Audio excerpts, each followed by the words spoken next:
menyebabkan akhirnya Uma mendapatkan sebuah jadi sebuah kebiasaan untuk anak-anak. Jadi sekarang anak-anak, Maryam sekarang umurnya 10 tahun, Khadijah 9 tahun, Ibrahim sekarang umurnya 7 tahun, Sulaiman sekarang 4 tahun.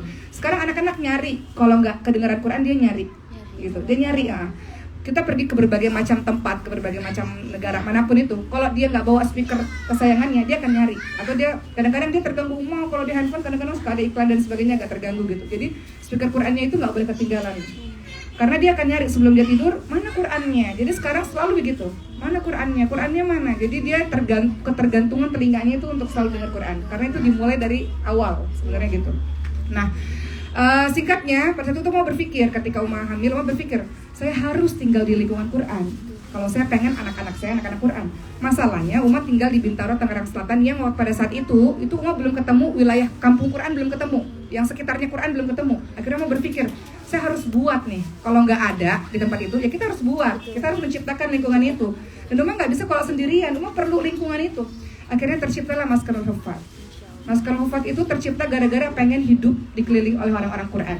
Kita pergi bekerja, ketemu dengan berbagai macam background orang. Uma main film lah, bisnis segala macam.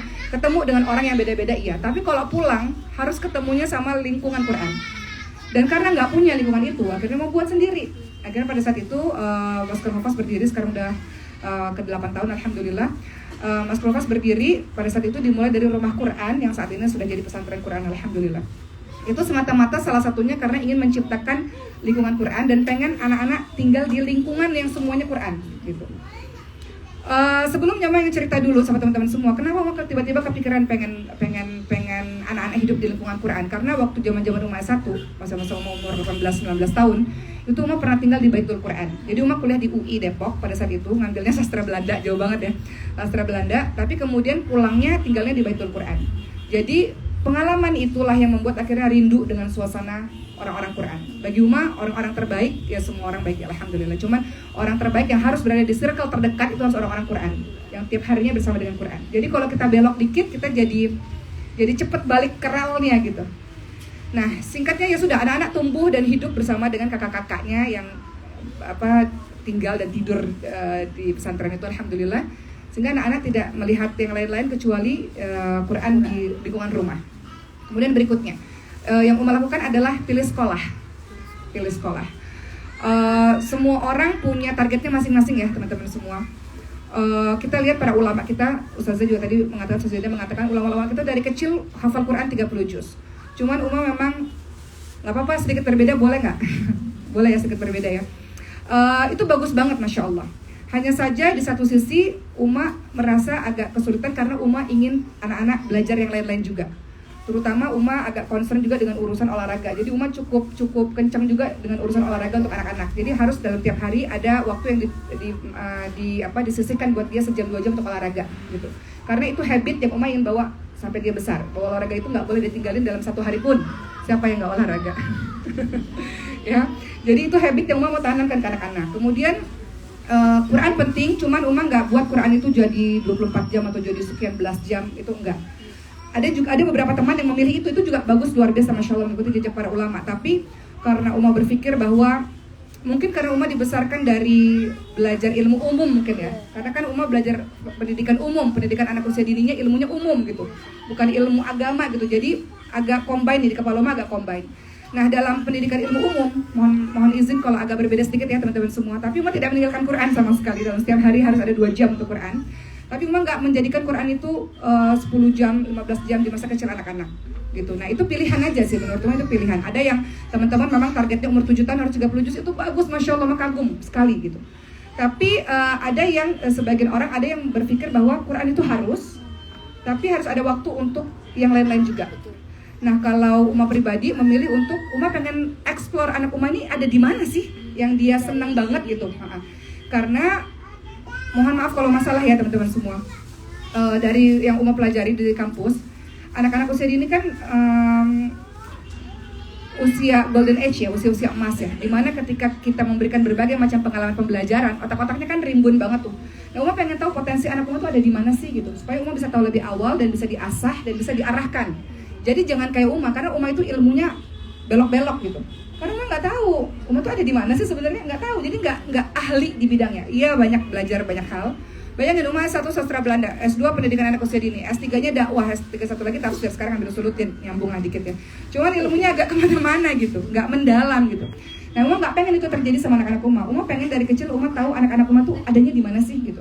Sehingga Uma kasih pembelajarannya banyak di usia kecil mereka. Uma cobain mereka banyak. Ada yang mereka belajar art, Uma cobain, ada mereka belajar karate, ada yang mereka belajar bahasa, dari kecil mereka belajar bahasa Inggris, bahasa Arab, ada yang kemudian Uma latih mereka belajar trampolin lah, apalah segala macam, dan Uma lihat mana yang mereka senang. Dan ada waktu 2 jam untuk Quran setiap harinya.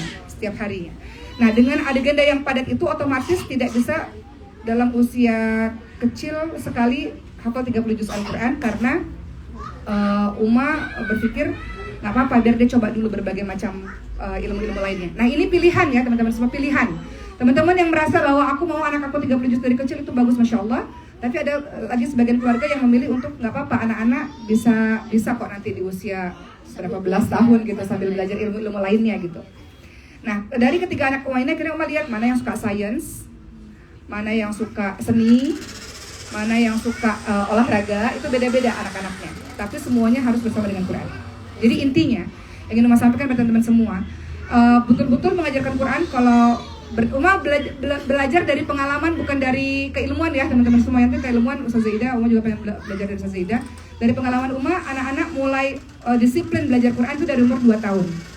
Jadi 2 tahun itu sudah ada waktu khususnya bersama dengan Quran. Ada rutinitas yang sudah dibentuk dari usia 2 tahun. Dari usia 2 tahun. Jadi usia 2 tahun mereka tahu, kayak sekarang anak-anak tuh semua sudah hafal. Kalau di Indonesia ya, dari jam 6 maghrib sampai jam 9 malam itu Quran. Kalau sekarang itu dari jam 4 sore sampai jam 6 sore itu Quran. Misalnya ngerjain PR lah, itu banyak banget belajar bahasa. Ya Jerman sekarang di sekolah ada bahasa Jerman, bahasa Perancis dan sebagainya. Yang mereka juga harus belajar itu dan sebagainya. Jadi waktunya harus dibagi-bagi gitu, dengan PR-nya yang luar biasa. Banyak banget. Ya PR-nya yang ngerjain jadinya bukan ngerjain sih, kayak ibunya jadi belajar lagi gitu. Kerjaan PR-nya banyak banget. Nah, jadi waktu khusus bersama Quran itu dimulai dari anak-anak usia 2 tahun untuk keluarga Uma sendiri, dan Uma menetapkan waktunya. Jadi anak-anak tahu jam segini adalah waktu khusus bersama Quran. Di situ tidak ada TV, tidak ada gadget, tidak ada tamu, tidak ada apa-apa. Semua keluarga di Indonesia dari jam 6 sampai jam 9 adalah Quran. Harus Quran. Jadi kalau agak tamu datang di jam-jam itu Uma agak gimana nih gitu ya. Iya gitu, tapi ya kadang-kadang ya akhirnya anak-anak tetap belajar, Uma harus temenin tamu gitu. Tapi mereka tahu jam segitu adalah waktunya Quran, gak bisa diganggu-gugat gitu. Nah, kemudian itu untuk sekedar yang rutin ya, yang rutin. Tapi yang nggak rutin tuh banyak. Yang nggak rutin tuh misalnya dalam perjalanan, di mobil kah, di pesawat kah, di mana itu adalah waktu untuk murojaah kan, waktu untuk murojaah lagi gitu. Jadi waktu rutinnya kita tetapkan menjadi sebuah kebiasaan dari kecil sampai besar. Kemudian waktu-waktu sisa-sisanya kan kalau murojaah kan bisa di mana-mana gitu. Kalau ngafalin mungkin harus fokus ya, kalau murojaah itu bisa di mana-mana. Nah, kalau murojaah bisa di mobil, di mana-mana. Dan Uma nggak mengharuskan anak Uma duduk diem di usia dininya dia. Jadi untuk Khadijah misalnya, Uma punya anak yang aktif banget. Kalau teman-teman pernah lihat Instagram Uma, dia pemain bola guys. Dia ya Allah, iya dia sangat-sangat tomboy sekali. Dia di Wafa El Amal, dia sekarang lagi main bola ya. Jadi ngafalin Qurannya dia beda sama kakak-kakak sama yang lain-lain. Kalau ngafalin yang lain tuh bisa sambil duduk tenang gitu. Kalau Khadijah itu sambil main bola, dia lari waktu masih kecilnya ya. Dia lari ke sana kemari, dia manjat di lemari sampai atas, gurunya di bawah dia manjat, tapi dia ngafalin Quran. Bagi Uma nggak apa-apa, yang penting dia seneng dulu. Jangan buat Quran jadi paksaan dan jangan buat Quran jadi takut buat dia gitu. Jadi nggak apa-apa. Di usia-usia kecilnya dia sambil lari ke sana kemari. Jadi waktu umur 2 tahun Uma ngajarinnya talqin ya, ditalkinin aja gitu. Jadi dia main, Khadijah qul huwallahu ahad, qul huwallahu ahad, qul huwallahu ahad. Lama-lama akhirnya dia bisa. Metode talqin. Nah, sebenarnya metode talqin. Baru sambil belajar baca. Nah, sekarang dia sambil baca. Jadi dia harus ditalakiin dulu supaya dia baca baik dan benar. Habis itu baru dia bisa ngafal sendiri kan. Berikutnya pemilihan sekolah. Iya, pemilihan sekolah itu ngefek banget. Jadi pemilihan sekolah di mana yang di dalamnya ada support untuk tahfiz gitu. Sehingga mau nggak mau anak-anak terpaksa dalam tanda kutip untuk menyetorkan hafalannya karena ada target dari sekolah. Nah, singkatnya sampai akhirnya mau bawa ke Mesir karena semata-mata Azhar sih. Semata-mata Azhar. Jadi Uma ngerasa terlambat banget belajar agama. Uma pikir anak-anak harus dari kecil belajar yang benar di tempat yang benar. Jadi anak-anak dari kecil itu Uma pindahkan ke sini untuk bisa belajar agama dengan baik dan benar di Azhar insyaallah. Jadi gitu sih teman-teman semua. Jadi Uma tidak berpikir bahwa semua anak Uma jadi ulama, enggak, karena Uma ngerasain banget dakwah itu perlu support pendanaan ya teman-teman semua. Jadi harus ada sebagian anak yang memang dia yang harus support dakwah gitu, dan sebagian anak dipersiapkan untuk jadi di bidang agamanya, sisanya untuk support supaya dakwah itu terus berkembang. Itu sih. Jadi itu secara singkat tentang apa yang Uma lakukan bersama dengan anak-anak. Singkatnya adalah Uma membebaskan anak Uma boleh jadi apapun, mau jadi artis kayak, mau jadi atlet kayak, mau jadi apa aja silahkan. Tapi basicnya nggak boleh ada hari yang terlewatkan tanpa Quran. Gitu. Insya Allah. Mungkin gitu sedikit. Insya Allah, tepuk tangannya dulu untuk kedua narasumber hebat kita. Pertanyaan kedua adalah bagaimana Ustazah cara agar anak ini selalu cinta dengan Al-Quran, dan apa tips untuk mahasiswa di sini nantinya untuk bisa menjadikan atau mendidik anak agar ia cinta pada Al-Quran? Mungkin nanti Ustazah Zaida bisa melengkapi. Kalau saya pribadi, saya suka nanya sama anak-anak. Jadi kita sebelum tidur kita punya ritual teman-teman semua. Ritual kita adalah semua anak-anak masuk ke kamar, kemudian kita ngobrol, nak seharian ngapain? Pillow talk, ngobrol sama anak-anak. Uma hari ini gini, kakak ngapain hari ini? Habis itu kita menceritakan kisah. Jadi kisah-kisah para sahabat, kisah para orang soleh, karena dari kisah-kisah itu mereka belajar karakter sebenarnya. Setelah itu ritual berikutnya kita saling mendoakan satu sama lain, seluruh anggota keluarga, seluruh orang-orang di berbagai macam belahan dunia manapun kita berdoa satu sama lain. Jadi itu pillow talk yang Uma lakukan kepada anak-anak. Kadang-kadang Uma sering tanya gini, nak, menurut Maryam, Uma tuh orangnya gimana sih? Coba 5 kata untuk Uma. Di antara 5 kata itu dia bilang, Uma tuh suka ngaji. Nah gitu. Jadi ketika dia bilang Uma suka ngaji, jadi menurut Uma ternyata keteladanan itu sangat penting. Anak-anak seperti spons, dia menyerap apapun yang dia dengar, apapun yang dia lihat. Kalau dia lihat orang tuanya jarang ngaji, dengerin musik terus-menerus, atau melakukan hal-hal yang gak berfaedah gitu ya, maka dia akan bilang, mama aja gak ngaji, mama aja gak pernah baca Quran gitu. Oleh karena itu, boleh nih kalau teman-teman nanti menikah dan punya anak, tanya aja, coba 5 kata buat mama apa nak gitu. Apa yang dia bilang buat kita? Sekarang kan zamannya digital kan. Nah kalau digital, semua keluarga beda-beda. Tapi kalau untuk Uma sendiri, Uma tidak mengharamkan digital buat anak-anak. Di rumah ada TV, ada. Tapi TV hanya diputar ketika kita ada di situ, dan diputar untuk mereka belajar bahasa gitu. Jadi mereka boleh nyetel TV dengan jam tertentu. Mereka boleh nyetel, karena kan hari-hari udah sibuk tuh. Karena padat banget hari-hari dengan berbagai macam kegiatan Quran dan sebagainya. Jadi mereka waktu untuk nonton TV-nya sangat sedikit. Dan kalaupun nonton TV, maka nonton TV-nya semata-mata untuk belajar, memperlancar bahasa mereka, bahasa Inggris, biasanya bahasa Inggris ya, bahasa Arab gitu. Nah jadi Uma bukan orang yang nggak boleh sama sekali nonton TV, enggak. Tetap perlu, multimedia itu perlu, karena untuk mereka bisa belajar lebih cepat ya, perlu, tapi harus dengan pengawasan gitu. Begitu pula dengan gadget. Gadget itu Uma pribadi, Uma memberikan tapi di waktu tertentu, di batasan tertentu. Jadi kamu bisa pegang gadget di waktu segini sampai jam segini kalau kamu sudah melakukan ini gitu. Nah itu pun gadget itu kan kita juga harus lihat dia apa yang dia lihat, kita harus pantau gitu. Jadi menurut Uma nggak ada masalah dengan gadget selama anak itu kita bikin sibuk. Dia nggak mikirin gadget akhirnya kalau kita buat dia sibuk. Sibuk itu menjadi rutinitas buat dia. Jadi kalau dia nggak sibuk kayak anak-anak sekarang umurnya udah pada gede-gede 10 tahun 9 tahun, kalau nggak sibuk dia akan mengatakan Uma bosan gitu. Kalau nggak ada kegiatan bosan, karena udah kebiasaan dari kecilnya dibuat sibuk. Nah pernah suatu ketika teman-teman semua, Maryam Khadijah bilang gini, Uma tuh teman-teman main terus dari pagi sampai malam, main bola terus. Kenapa Khadijah enggak? Kenapa Khadijah harus belajar Quran? Kenapa Khadijah harus belajar bahasa Arab atau bahasa Inggris gitu? Kenapa mainnya Khadijah nggak sebanyak teman-teman lain? Dan Uma selalu bilang karena Khadijah berbeda dengan mereka. Khadijah akan jadi orang besar. Itu namanya kalau Uma bilang itu kayak kita lagi menanamkan afirmasi kepada kepalanya dia gitu ya. Kamu tuh orang besar kan. Kamu tuh kelak jadi orang yang bermanfaat untuk orang lain. Orang besar itu ada tapi nggak sebanyak yang lain-lain gitu. Itu sebabnya kamu berbeda dengan yang lain gitu. Jadi afirmasi positif itu buat dia akhirnya percaya bahwa saya orang hebat gitu. Nah itu penting banget. Terakhir sebelum ke Ustazah Ida, Uma ingin sampaikan, Uma mau cerita satu kisah pada teman-teman semua. Ini penting banget. Seorang perempuan muslimah, beliau seorang pengusaha kaya banget, masya Allah. Beliau pernah cerita sama Uma di satu seminar, cerita kepada para jemaah. Beliau cerita gini, dulu saya miskin, tinggal di panti asuhan, sangat miskin. Tapi orang tua saya waktu masih ada, dia selalu bilang, kamu ini orang besar, nak. Kamu tuh orang besar gitu. Kamu tuh orang besar. Sebelum ayah meninggal dan sebelum diletakkan di panti asuhan, dia bilang setiap kali ayahnya ini memperkenalkan anak dianya ini kepada teman-temannya, ayahnya selalu bilang, nih anakku calon orang besar, orang besar, orang besar. Jadi di kepala dia, saya orang besar, saya orang besar, saya orang besar, saya orang besar. Iya.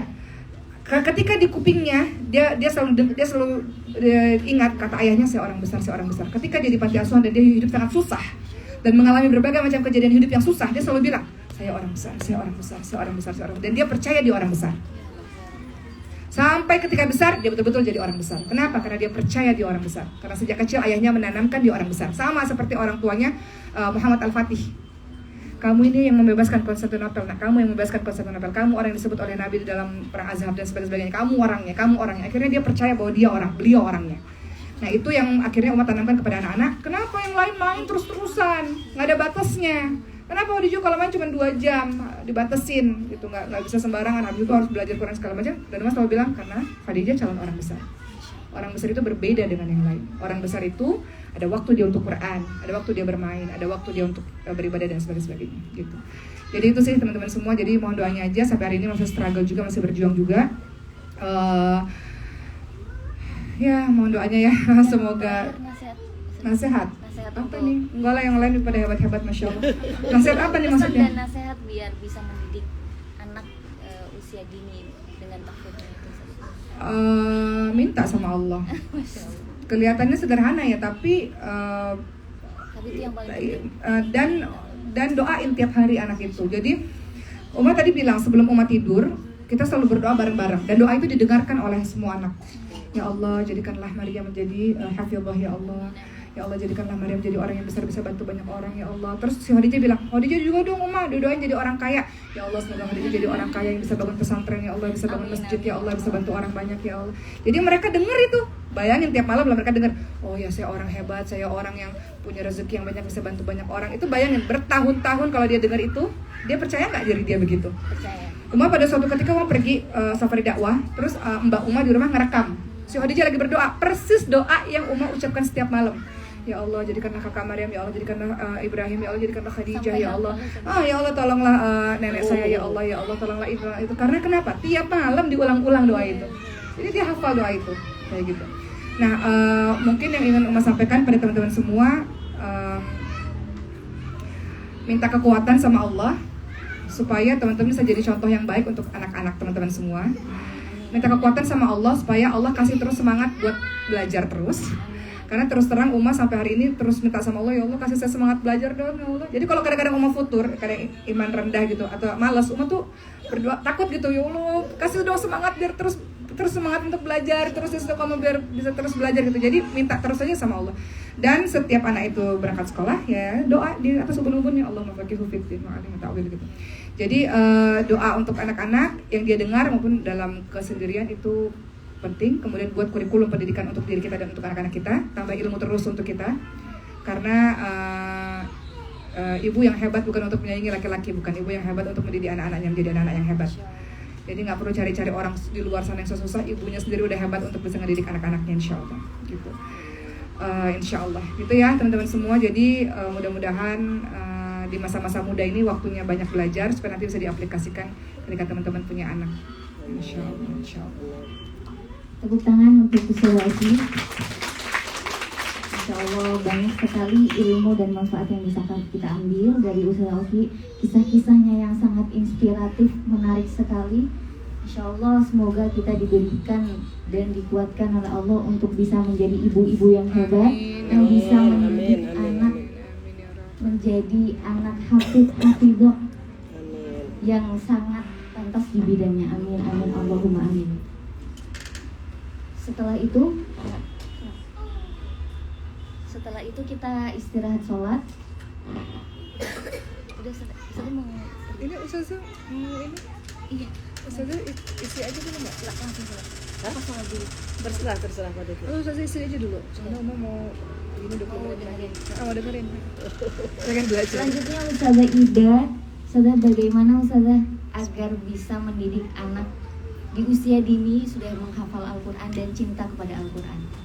Dan apa Ustazah tantangan antum selama mendidik metode parenting Al-Quran ini Ustazah? Ustazah kalau bisa di-setelkan nggak apa-apa. Ambil. Oke, karena untuk ilmu Al-Quran ini saya dapat dari Syekh Kamil Al-Lamudi, makanya buku 3 Hafidh pun saya tulis juga karena saya pengen inspirasi ini tidak hanya sampai hanya di saya dan keluarga, akan tetapi saya pengen inspirasi ini juga tersebar luas. Kemudian apa yang bisa kita pelajari? Yang pertama adalah marohilu umril insan fi hifdzil Quran. Ada 5 tahapan ketika manusia dalam menghafal Quran. Yang pertama adalah wahwa janinun fi batni ummihi, yaitu ketika orang tersebut berada janin dalam perut ibunya. Kalau umpama dan mohon doanya ya, umpama kita bisa memprogres ini atau bisa meng-hire ini, bagaimana kita mencetak anak-anak tidak hanya dari usia 2 tahun, tidak hanya dari usia 3 tahun, bahkan ketika mereka dalam perut. Atau kalau Rasul bilang takhayyaru linutofikum.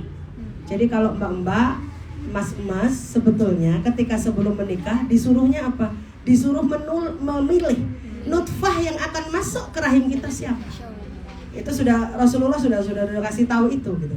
Jadi kita harus milih dulu. Ini semoga kedengaran, kalau nggak kedengaran pun nggak apa-apa. Oke. Dulu di 2013 mungkin hanya sebuah impian belaka. Ya, dulu di 2013 ketika saya nyari dari Ismailiyah, saya pindah ke Tabah. Mungkin ada tahu yang Tabah, tempat terus kemudian pindah ke Tonto. Bisa jadi ini hanya sebuah ilusi, sebuah omong kosong. Akan tetapi ternyata ketika kita tahu ilmunya, ketika kita mulazamah dengan orangnya, maka sesuatu yang kayaknya mustahil tersebut ternyata nggak mustahil. Nggak mustahilnya bagaimana? Alhamdulillah. Kalau dulu saya selalu bangga, Bu, doakan ya saya jadi dosen. Kenapa? Karena saya nggak mau ngajar anak TK. Bener, ini real ya. Saya sendiri ngomong gitu ke ibu saya. Iya dok. Dan alhamdulillah 3 hari saya landing di Surabaya, langsung saya ke Bandung. Ya memang untuk ngajar mahasiswi. Akan tetapi setelah 10 tahun, setelah suami saya merumahkan saya harus di rumah berarti sudah nggak boleh dosen lagi. Ternyata disitulah terjadi perubahan yang mungkin menurut saya besar. Yang dulu saya mungkin kurang senang dengan anak-anak usia dini atau anak TK, ternyata justru di anak usia dini ini peluang emas, peluang yang tidak saya dapatkan di ibu-ibu dan juga mahasiswi justru saya dapatkan di mereka. Alhamdulillah dari usia 3 tahun bersama mereka, dari usia 2 tahun setengah, dari usia ketika mereka menangis, ketika ditinggal, kemudian juga sang ibu pun juga takut gimana usia dan psikologi anak saya. Saya tanya, ibu percaya psikologi yang mana? Kalau ibu percaya psikologi anak tidak baik, silahkan ambil. Kalau ibu percaya, bismillahirrahmanirrahim, ibu sholat 2 rakaat dan minta yang punya hati anak tersebut bukan saya, bukan jenengan, tapi Allah. Siapa yang